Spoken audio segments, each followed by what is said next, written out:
March 13th, 1954, 0500 hours. The valley floor of Dien Bien Phu sits 12 miles from the Laotian border, cradled by mountains that rise like the walls of an amphitheater, shrouded in the pre-dawn mist of northwestern Vietnam.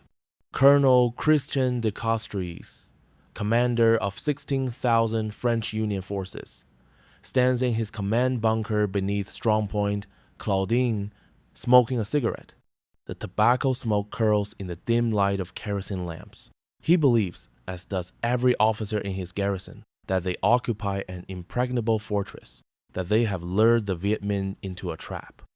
That superior French firepower and air support will crush General Vo Nguyen Giap's peasant army when it inevitably attacks across open ground. They are wrong about everything. What the Castries and his officers cannot see, what they have fatally underestimated, is that 40,000 Viet Minh soldiers have already encircled them. That heavy artillery pieces, dragged by hand through jungle the French deemed impassable, now sit on the commanding heights above. That Chinese military advisors, veterans of the Korean War, have positioned Soviet-made and captured American weapons with mathematical precision. That the French Air Force, upon which everything depends, will soon be rendered useless by anti-aircraft fire so intense that pilots will call the valley hell in a very small space. In 55 days, fewer than 100 French soldiers will escape this valley alive. The rest will be killed, wounded, or marched into captivity. The defeat will topple a government, end an empire, and ignite American involvement in a war that will consume Vietnam for another 20 years. The Battle of Dien Bien Phu will mark the first time in modern history that a non-European colonial independence movement, evolved from guerrilla bands into a conventional army, defeats a Western power in pitched battle. But on this morning, as Colonel de Castries lights another cigarette, none of this seems possible. The mathematics of destruction are already written in the positions of those artillery pieces. The transformation from confidence to catastrophe has begun. To understand how France arrived in this valley, you must go back to September 2nd, 1945. Hours after Japan signed its unconditional surrender aboard the USS Missouri, a 45-year-old Vietnamese revolutionary named Ho Chi Minh stood before 500,000 people in Hanoi's Ba Dinh Square and proclaimed the independent Democratic Republic of Vietnam. He quoted the American Declaration of Independence. He believed, naively perhaps, that the United States would support Vietnamese independence, as it had supported liberation from Japanese occupation during World War II. Instead, France returned to reclaim what it had lost. French Indochina, composed of Vietnam, Laos, and Cambodia, represented not just territory, but prestige, raw materials, and the very essence of French imperial identity. When Ho Chi Minh's forces resisted, France deployed its professional army, its foreign legion, its elite paratroopers, and its modern weapons against what French officials dismissed as a rabble of communist insurgents in straw hats. The First Indochina War began in earnest in December 1946, when French naval forces shelled the port of Haiphong, killing 6,000 Vietnamese civilians. For 8 years, France poured men and money into a conflict it could neither win nor abandon. By 1953, the war had cost France more than 90,000 casualties and consumed 1/3 of its military budget. The United States, gripped by Cold War fears and convinced of the domino theory, had already provided France with more than $2.6 billion in military aid, funding nearly 80% of France's war effort. But money and weapons could not solve France's fundamental problem. The Viet Minh, led by General Vo Nguyen Giap, a former history teacher turned military strategist, controlled the countryside. They moved through the population like fish through water, in Mao Zedong's famous metaphor. They attacked French outposts, ambushed convoys, and vanished before reinforcements arrived. French forces held the cities and the roads between them, but roads can be cut, and cities cannot win wars alone. The French High Command, led by General Henri Navarre, who assumed command in May 1953, decided they needed a decisive battle. They needed to lure the Viet Minh into a conventional engagement where French firepower and air superiority would destroy them. General Navarre believed he had found the perfect location, the valley of Dien Bien Phu. The name Dien Bien Phu translates roughly as big frontier administrative center. The valley stretched 10 miles long and 5 miles wide, surrounded by mountains covered in thick jungle. It sat astride Route 41, a key infiltration route the Viet Minh used to move supplies into Laos. By seizing Dien Bien Phu, France would cut the supply line, establish a base for offensive operations, and force Giap to attack. The French would occupy the valley floor, fortify it with strong points named after former mistresses of Colonel de Castries, stockpile ammunition and supplies, and wait. When the Viet Minh came, French artillery would grind them to pieces. French fighter bombers would incinerate them. The airstrip in the valley center would ensure continuous resupply and reinforcement. On November 20th, 1953, Operation Castor began. 65 C-47 Dakota transport planes dropped 9,000 French paratroopers into Dien Bien Phu. They encountered minimal resistance. Within days, engineers had improved the airstrip and supplies flowed in. The French constructed 8 fortified strongpoints in the valley: Anne-Marie, Beatrice, Gabrielle, Huguette, Dominique, Claudine, Eliane, and Isabelle, positioned 2 miles south as an isolated bastion. They installed 10 M24 Chaffee light tanks, 4 Make Greyhound armored cars, and 28 artillery pieces, including 4 155mm howitzers and 24 105mm guns. Colonel Charles Piroth commanded the artillery. He was a one-armed veteran who had lost his left arm in combat years earlier. He was utterly confident in French firepower superiority. When asked about the possibility of Viet Minh artillery, he laughed. "The Viet Minh have no guns," he said, "and if they do, they cannot move them through the jungle. And if they move them, they cannot supply them with ammunition. And if they supply them, they cannot aim them accurately. And if they aim them, my guns will destroy them in minutes." This speech, repeated to various officers and visitors, would become infamous. American military observers visiting Dien Bien Phu in December 1953 and January 1954 were not so confident. They had just finished fighting in Korea, where the maxim "take the high ground" had been written in blood. They looked at the mountains surrounding Dien Bien Phu and saw the French sitting in what one officer called a chamber pot. They worried about the single airstrip, the dependence on air supply, the concentration of France's best battalions in one static position. But they said little publicly. Privately, they reported concerns to Washington. The French interpreted American silence as agreement. Colonel de Castries, a cavalry officer known for his dash and bravery, believed his position was strong. The valley contained 16,000 men, including elite paratroopers, Foreign Legion units, colonial troops from North Africa and Sub-Saharan Africa, and Vietnamese auxiliaries. They had 3 months' worth of supplies. The monsoon season would not begin until April, giving them clear skies for air operations. Intelligence reports suggested the Viet Minh could gather perhaps 20,000 troops, but without heavy weapons, they would be slaughtered attempting to cross open ground. What the French did not know, what their intelligence had catastrophically failed to detect, was that General Giap had already made his decision. He would not attack piecemeal. He would not throw waves of infantry against barbed wire and machine guns. Instead, he would demonstrate that the Viet Minh had evolved from a guerrilla force into a modern army capable of conducting massive, coordinated operations. In late December 1953, as French soldiers celebrated Christmas in their valley fortress, 50,000 Viet Minh soldiers began moving toward Dien Bien Phu. They moved at night. They moved in small groups that melted into villages during daylight. They carried rifles, ammunition, rice, and medical supplies. Behind them came thousands of civilian porters, men and women, who pushed bicycles laden with 200-pound loads along jungle paths. Each bicycle, modified with bamboo racks and extra support, carried more than twice its usual capacity. The porters called them steel horses. But the porters carried more than small arms and rice.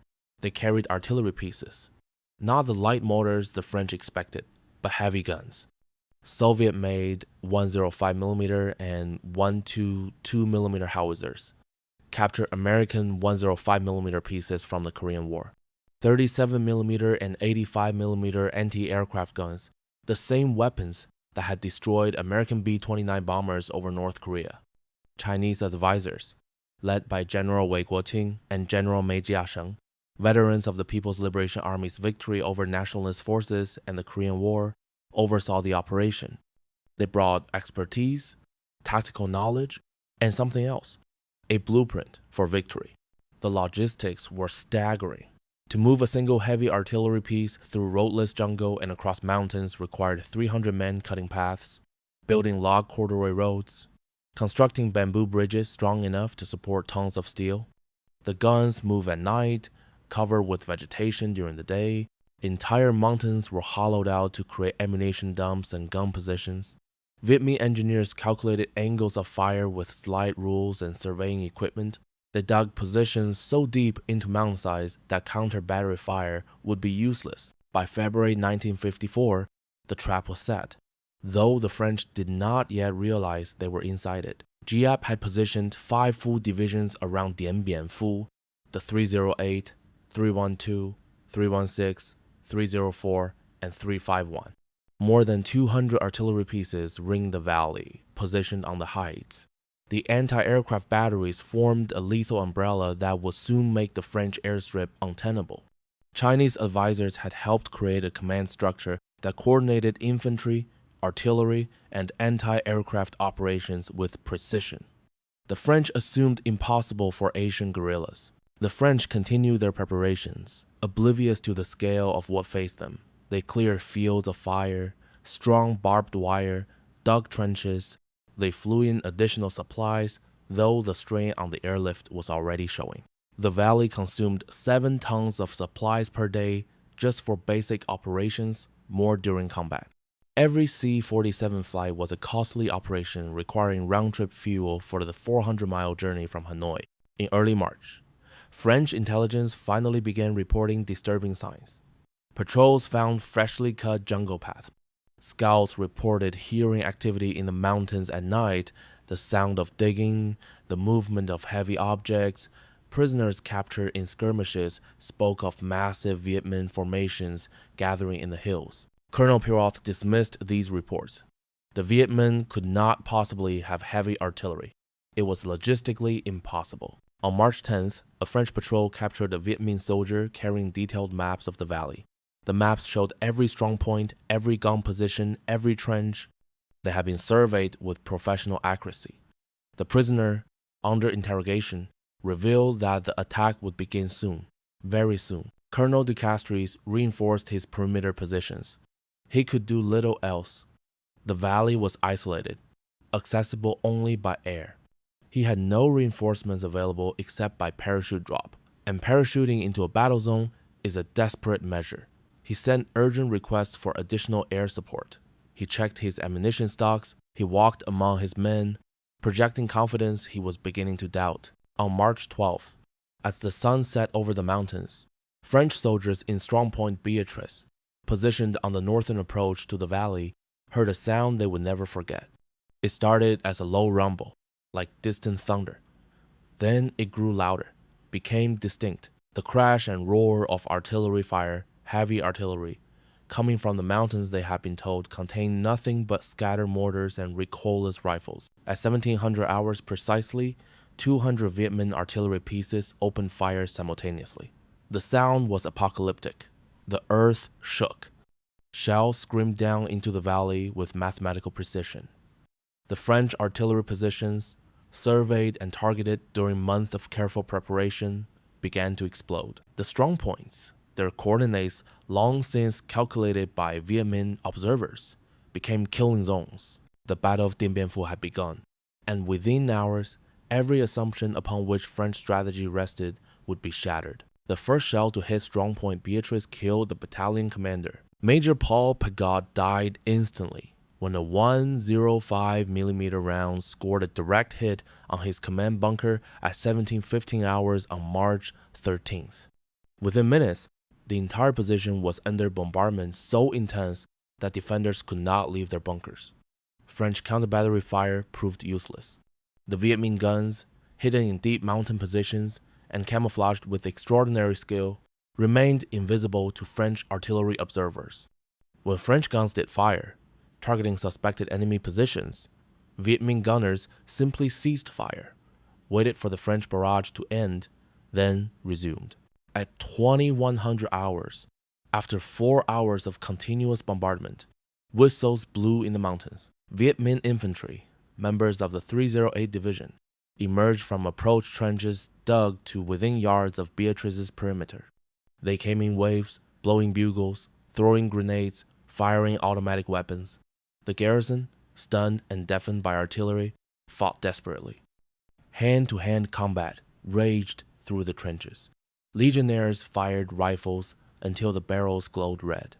They threw grenades until their arms ached. They died at their positions. By 0 to 200 hours on March 14th, Beatrice had fallen.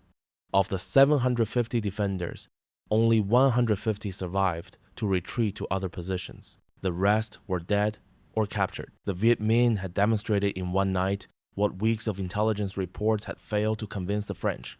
They possessed heavy artillery in quantity. They could coordinate it with infantry assaults, and they could destroy fortified positions. In his command post, Colonel Piroth, the artillery commander who had so confidently predicted Viet Minh artillery could not threaten French positions, understood the magnitude of his miscalculation. He walked through the headquarters in silence, his face ashen. Around midnight, he entered his quarters. He pulled the pin from a hand grenade. He held it against his chest with his remaining hand. The explosion killed him instantly. His body was found at dawn. Command attempted to keep the suicide quiet, but word spread through the garrison like poison. Their artillery commander had despaired so completely that he killed himself. What did that say about their chances? The fall of Beatrice transformed the battle's geometry. The Viet Minh now controlled high ground overlooking the airstrip from the north. Anti-aircraft guns moved forward. When French transport planes attempted to land on March 14th, bringing desperately needed supplies and evacuating wounded, they came under intense anti-aircraft fire. One C-47 crashed on the runway. Another exploded in midair. The pilot, Major Raymond Cazot, radioed his final message. Hit, engine fire, going down. The plane crashed into the mountains with all hands lost. The airstrip, upon which all French planning depended, became untenable for landings. From March 14th onward, all supplies had to be parachuted in, but parachute drops are wildly inefficient. Much of what was dropped landed outside the French perimeter, gifts to the Viet Minh. Heavy equipment could not be parachuted. Reinforcements could only arrive by parachute jump into a combat zone, a harrowing prospect even for elite paratroopers. The siege had truly begun. On the night of March 14th to 15th, the Viet Minh attacked Strongpoint Gabriel, held by Algerian and Moroccan troops under French officers. Again, the pattern repeated. Massive artillery bombardment, then infantry assault. But this time, French command had prepared a counterattack. At dawn, a battalion of paratroopers counterattacked, supported by artillery and airstrikes. They retook some of Gabriel's positions. For a few hours, it seemed the French might stabilize the situation. Then the Viet Minh artillery opened fire again. The intensity exceeded anything the French had experienced. Observers counted 2,000 shells falling on Gabriel in 90 minutes. The Strongpoint's command post took a direct hit, killing the battalion commander and most of his staff. Communication lines, repeatedly repaired, were cut again and again. By nightfall on March 15th, Gabriel's defenders, though still alive, retreated in disorder. The Viet Minh captured the position. 2 major strongpoints had fallen in 3 days. The northern approaches to the valley were now in Viet Minh hands. Worse, from a morale standpoint, was the realization spreading through French ranks. They had been catastrophically wrong about everything. About Viet Minh capabilities, about artillery superiority, about air support, about the defensibility of the valley. General Giap, observing from his command post in a cave several miles from the valley, understood he had achieved surprise. But he also understood the cost. The 308 Division had lost over 2,000 men taking Beatrice and Gabriel. Frontal assaults against prepared positions, even with artillery support, produced terrible casualties. Chinese advisors, reviewing the operations, recommended a change in tactics. Instead of immediate overwhelming assault, Giap should employ steady attack and steady advance, the doctrine that has served Mao so well in China's Civil War. Dig approach trenches, move forward methodically, use artillery to isolate positions, strangle the garrison slowly rather than assault it quickly. Giap accepted this advice. What followed was one of the most remarkable sieges in modern military history. Viet Minh soldiers, using entrenching tools, bamboo, and raw endurance, began digging a network of trenches that would eventually exceed 200 miles in length. They dug at night. They moved forward meter by meter, advancing through the valley floor toward French positions. French artillery fire and airstrikes inflicted casualties, but could not stop the digging. For every trench the French collapsed with shells, the Viet Minh dug another. The trench system served multiple purposes. It allowed infantry to approach French positions under cover. It provided protected routes for moving supplies and ammunition. It created jumping-off points for attacks. Most importantly, psychologically, it demonstrated Viet Minh persistence and skill. The French could watch through binoculars as the trenches crept closer, night after night, and could do nothing to stop them. French command in Hanoi, 700 kilometers away, watched the situation deteriorate with growing alarm. General Navarre ordered reinforcements. On March 14th, the 1st Colonial Parachute Battalion dropped into the valley, 652 men jumping into a battlefield. They landed under anti-aircraft fire. Several men were killed descending. More drops followed in succeeding days. The 5th Vietnamese Parachute Battalion, the 6th Colonial Parachute Battalion, the 2nd Airborne Battle Group.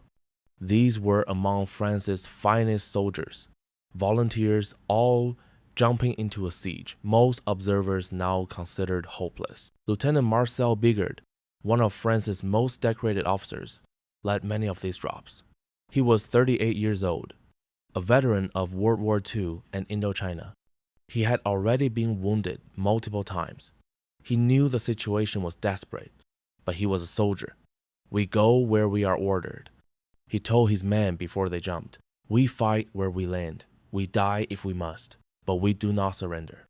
6 of his best officers were killed in the first week after they landed. The drops themselves became increasingly dangerous as March progressed. Viet Minh anti-aircraft fire intensified. Pilots had to approach at higher altitudes, which meant paratroopers landed more scattered, spent longer exposed during descent. The drop zone shrank as the French perimeter contracted. Men landed in barbed wire, in minefields, or outside the French lines entirely. The casualty rate for reinforcements jumped to 20% before they even reached the ground. Life inside the valley transformed into something from World War I. The French dug deeper, creating underground bunkers connected by communication trenches. Soldiers lived like moles, emerging only for combat or work details. The monsoon rains began in early April, turning the valley into mud. Trenches filled with water. Wounded men lay in flooded dugouts because the field hospital was overwhelmed. Medical supplies ran low. Morphine became precious. Antibiotics ran out. Surgeons operated by flashlight in bunkers, amputating limbs without anesthesia, trying to save lives with inadequate supplies. The wounded presented an impossible problem. Normally, casualties would be evacuated by air. But with the airstrip unusable, evacuation required helicopters. And France had only 6 Hiller H-23 helicopters in all of Indochina, each capable of carrying one stretcher case.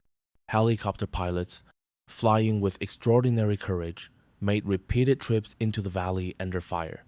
Several were shot down. By late March, helicopter evacuation had become so dangerous that only the most critical cases were attempted. Hundreds of wounded men remained in the valley, their suffering adding to the garrison's psychological burden. The Viet Minh, meanwhile, continued their methodical advance. They used the trench system to move closer to the remaining strongpoints. They brought up flamethrowers, captured from the French in earlier battles. They rehearsed attacks on mock-ups of French positions constructed behind their lines. Chinese advisors taught them combined arms tactics, coordinating artillery, infantry, and engineer operations with precision. On March 30th, the Viet Minh launched coordinated attacks against strongpoints Dominique and Eliane, which controlled the high ground on the eastern side of the valley. The pattern was familiar, but no less terrible. Massive artillery bombardment, then assault by fresh troops. The Algerian and Moroccan units holding Dominique fought desperately, but were overwhelmed. By April 1st, most of Dominique had fallen. The French launched counterattacks. Savage close-quarter battles fought in darkness and rain and retook some positions. But each counterattack cost lives France could not replace. The fighting for Ilian would continue for weeks. The strongpoint changed hands multiple times. Paratroopers and legionnaires fought with grenades, bayonets, and knives in trenches, shin-deep in bloody mud. One lieutenant, leading a counterattack, was asked by his commanding officer if he had enough men. "I have 38, he replied. "That's enough to take the position or die trying." He took the position. 17 of his men died doing it. French air support, the great advantage that was supposed to decide the battle, proved inadequate.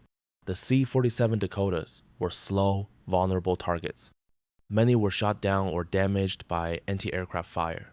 The U.S. provided B-26 Marauders and Grumman F-8 F Bearcats, but these aircraft, flying from distant bases, could only remain over the valley for minutes before fuel limitations forced them to return. They dropped bombs and napalm, but the Viet Minh had learned to dig deep to build bunkers that could survive airstrikes. And when aircraft did damage Viet Minh positions, work parties repaired them within hours. The pilot who flew more missions over Dien Bien Phu than any other was Lieutenant Colonel Raymond Denegre.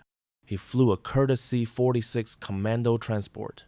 Between March 13th and May 7th, he made 93 supply runs into the valley, often flying through intense anti-aircraft fire. On April 20th, his aircraft was hit by anti-aircraft fire. The cabin decompressed. 2 crew members were wounded. Denegre maintained control, dropped his supplies, and returned to base. 3 days later, he flew again. He was awarded the Legion of Honor. After the battle, asked why he continued flying such dangerous missions, he said, simply, "The men in the valley needed us. We could not abandon them." But all the courage of individual pilots could not overcome the mathematical reality. The French garrison required 200 tons of supplies per day for defensive operations, more if they attempted offensive action. The airlift delivered, at best, 100 tons per day, and much of that landed outside the shrinking French perimeter. Ammunition stocks dwindled, food rations were cut, water became scarce, the main pumping station was destroyed by artillery fire, and soldiers drank from shell craters or collected rainwater. In Washington and Paris, politicians debated intervention. U.S. Admiral Arthur Radford, chairman of the Joint Chiefs of Staff, developed Operation Vulture, a plan for massive American airstrikes, possibly including tactical nuclear weapons, to relieve Dien Bien Phu. President Eisenhower considered the plan but demanded Allied support, particularly from Britain. British Prime Minister Winston Churchill refused. He had seen enough wars. He would not commit British forces to another Asian conflict. Without British support, Congress would not authorize American intervention. Eisenhower, for all his concerns about communist expansion, would not act unilaterally. The French soldiers in the valley did not know about these high-level debates. They knew only that no rescue was coming, that supplies grew scarcer, that the Viet Minh trenches came closer each night, that casualties mounted while reinforcements dwindled. By mid-April, the French held only a small area around the command center and the ruined airstrip. The strongpoints were islands in a sea of Viet Minh positions. Communication between strongpoints required runners who sprinted across open ground under fire. Most did not complete their journeys. The wounded overflowed the hospital bunkers. The dead, too many to bury properly, were interred in mass graves or left where they fell. On April 25th, Howard Simpson, an American journalist who had been in the valley during the early days, interviewed French soldiers who had escaped. One paratrooper who had jumped in on March 28th and escaped on April 10th before the perimeter fully closed, described conditions. "We lived in holes in the ground like animals. The artillery fire never stopped, day or night. You could not sleep. You could not think. Men went mad, wandering to no man's land. Others committed suicide. The bravest men I ever knew broke down and wept like children. And still we fought because there was nothing else to do." General Giap, prepared his final assault. He had lost at least 8,000 men killed and 15,000 wounded. But he had replacements. Fresh divisions moved up from the rear. Chinese advisors helped position artillery for the climactic bombardment. Giap chose May 1st for the final assault, then delayed to ensure everything was prepared. May 7th would be the date. In the valley, Colonel de Castries knew the end approached. He radioed General Navarre on May 6th. "We will fight to the end, but the end is near." Navarre replied with words of encouragement that both men knew meant nothing. On the night of May 6th, the French attempted one last supply drop. The remaining transport aircraft flew through a storm of anti-aircraft fire. They dropped supplies blind, hoping something would land in French hands. Much of it did not. One aircraft, damaged by anti-aircraft fire, crashed on the return flight. All aboard died. At 1700 hours on May 7th, General Giap launched his final assault. Every artillery piece he possessed, more than 300 guns, opened fire simultaneously. The bombardment exceeded anything yet experienced. Strongpoint Alien, still contested, vanished under a storm of high explosive. The command post, buried under sandbags and logs, shook with each impact. Light bulbs shattered. Dust filled the air. Radio communication became impossible. At 1830 hours, Viet Minh infantry emerged from trenches, now touching French barbed wire. They came in overwhelming numbers, accepting casualties to close with the French positions. Parachute battalion officers, knowing defeat was imminent, destroyed their radios and code books. Legionnaires fired until their ammunition was exhausted, then fought with bayonets. When overwhelmed, they surrendered or died. Colonel de Castries radioed Hanoi at 1700 hours. "We are being submerged. I have no more reserves. The enemy is inside the command post. Goodbye." Then the radio went dead. Fighting continued into the night. Isolated pockets of resistance crushed one by one. By midnight, it was over. Fewer than 100 men had escaped through Viet Minh lines during the final days, slipping out in darkness and making their way through jungle to Laos. The rest, some 10,000 survivors from the original 16,000, were captured. Another 3,000 lay dead. The wounded numbered 4,000. The Battle of Dien Bien Phu was over. The transformation from confidence to catastrophe was complete. The victory at Dien Bien Phu represented one of the most stunning military reversals in modern history. In 55 days, a force dismissed as primitive guerrillas had destroyed France's professional army, captured its best generals and colonels, and demonstrated mastery of conventional warfare that shocked Western military establishments. The statistics told the story of transformation. The Viet Minh had moved 200 heavy artillery pieces through terrain Western military experts declared impassable. They had fired more than 300,000 artillery shells during the battle, a logistical achievement requiring tens of thousands of porters carrying supplies along jungle paths. They had constructed over 200 miles of approach trenches under constant fire. They had coordinated 5 divisions in complex operations requiring precise timing and communication. They had maintained the siege for 55 days against a garrison, receiving aerial resupply and air support. The French had suffered approximately 4,000 killed, 8,000 wounded, and 10,000 captured. Of the captured, fewer than 4,000 survived the march to prison camps and subsequent captivity. Many died of wounds untreated by Viet Minh medical services, overwhelmed by their own casualties. Others died of disease, malnutrition, and exhaustion. The survivors were released in August 1954 after the Geneva Accords. They returned to France gaunt, traumatized, many bearing the psychological and physical scars for the rest of their lives. For France, the defeat was catastrophic politically. The government of Prime Minister Joseph Laniel fell in June. The new Prime Minister, Pierre Mendès France, promised to end the war within 30 days or resign. He kept his promise. At the Geneva Conference, which had begun in April to discuss Korea and Indochina, French negotiators accepted terms they had rejected before Dien Bien Phu. Vietnam will be temporarily divided at the 17th parallel. Ho Chi Minh's government would control the north. A French-supported government would control the south. Elections would be held in July 1956 to reunify the country. French forces would withdraw from Indochina entirely. The elections were never held. The United States which had observed the French defeat with alarm, moved to fill the vacuum. American advisors arrived in South Vietnam. American money flowed to build an army. American policy, shaped by the domino theory that if Vietnam fell to communism, all Southeast Asia would follow, committed to preventing a communist victory. Within a few years, American combat troops would arrive. The United States would fight the war France could not win for another 20 years, losing 58,000 American lives and spending hundreds of billions of dollars before withdrawing in 1975. For the Viet Minh and their Chinese advisors, Dien Bien Phu validated revolutionary warfare doctrine. General Giap had demonstrated that guerrilla forces, properly trained and equipped, could defeat conventional armies. That patience, careful preparation, and willingness to accept casualties could overcome technological superiority. That artillery, properly positioned and supplied, could neutralize air power. That Western assumptions about Asian military inferiority were catastrophically wrong. Chinese advisors, particularly General Vo Nguyen Giap, returned to China with detailed after-action reports. They analyzed every aspect of the battle: logistics, artillery tactics, infantry assault techniques, siege warfare, psychological operations. These lessons were systematized and taught at Chinese military academies. When American forces arrived in Vietnam in the mid-1960s, they faced an enemy that had learned from Dien Bien Phu.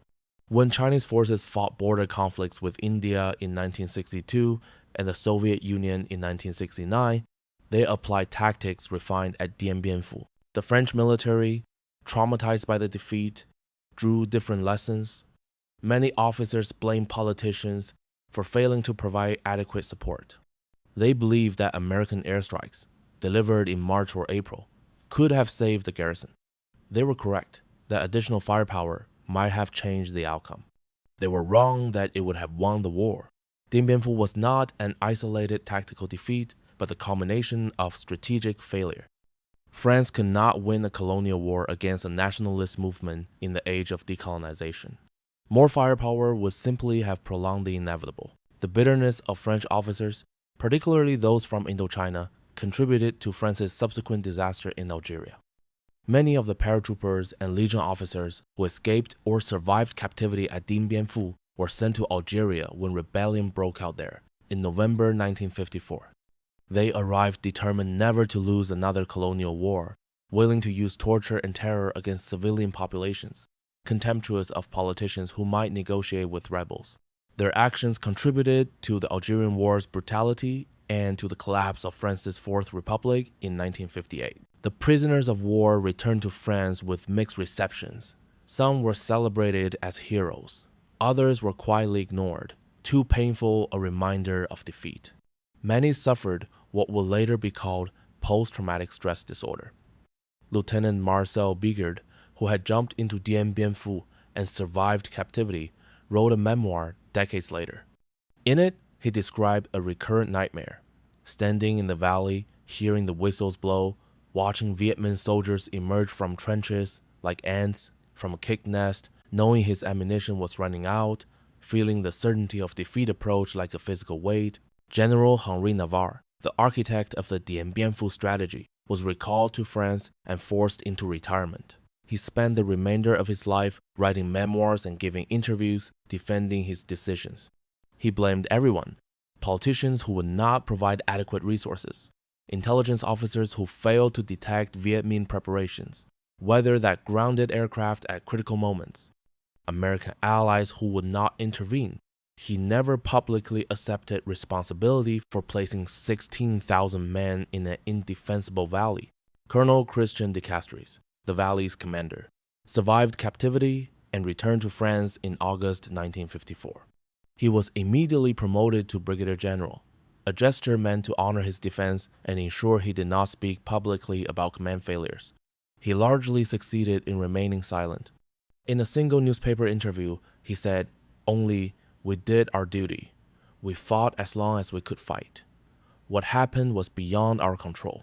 General Vo Nguyen Giap became a legendary figure in Vietnam and throughout the communist world. He continued to command North Vietnamese forces through the American War, planning and executing the Tet Offensive of 1968, which, though a tactical defeat, became a strategic victory by eroding American public support for the war. He served as North Vietnam's defense minister for 3 decades. In interviews late in his life, he always described Dien Bien Phu as the decisive battle, the moment when Vietnamese forces proved they could defeat any enemy. He died in 2013 at age 102, having witnessed Vietnam's complete unification under communist rule. The Chinese advisors, Wei Guoqing and Mei Jiasheng, received China's highest military honors. Wei rose to become a senior general in the People's Liberation Army. Their role in the victory remained secret for decades. China did not officially acknowledge its military presence at Dien Bien Phu until after the Cold War ended. When archives were opened and memoirs published, the extent of Chinese involvement shocked Western historians. More than 20,000 Chinese support personnel had participated in the campaign, providing logistics, artillery training, communications, and engineering expertise. The artillery that destroyed French positions was predominantly Chinese supplied. The tactical doctrine that guided Viet Minh operations was substantially Chinese in origin. For American military observers, Dien Bien Phu should have been a stark warning. It demonstrated that air power alone could not win wars. That indigenous forces fighting on their home terrain possessed advantages technology could not overcome. That underestimating enemies based on racial or cultural assumptions led to disaster. That static defensive positions, however well fortified, could be besieged and destroyed. That logistics and patience often mattered more than firepower and technology. Some American officers understood these lessons. General Matthew Ridgway, Army Chief of Staff, argued against American intervention precisely because he saw the parallels between Dien Bien Phu and what American involvement in Vietnam would become. He was overruled by political considerations and Cold War fears.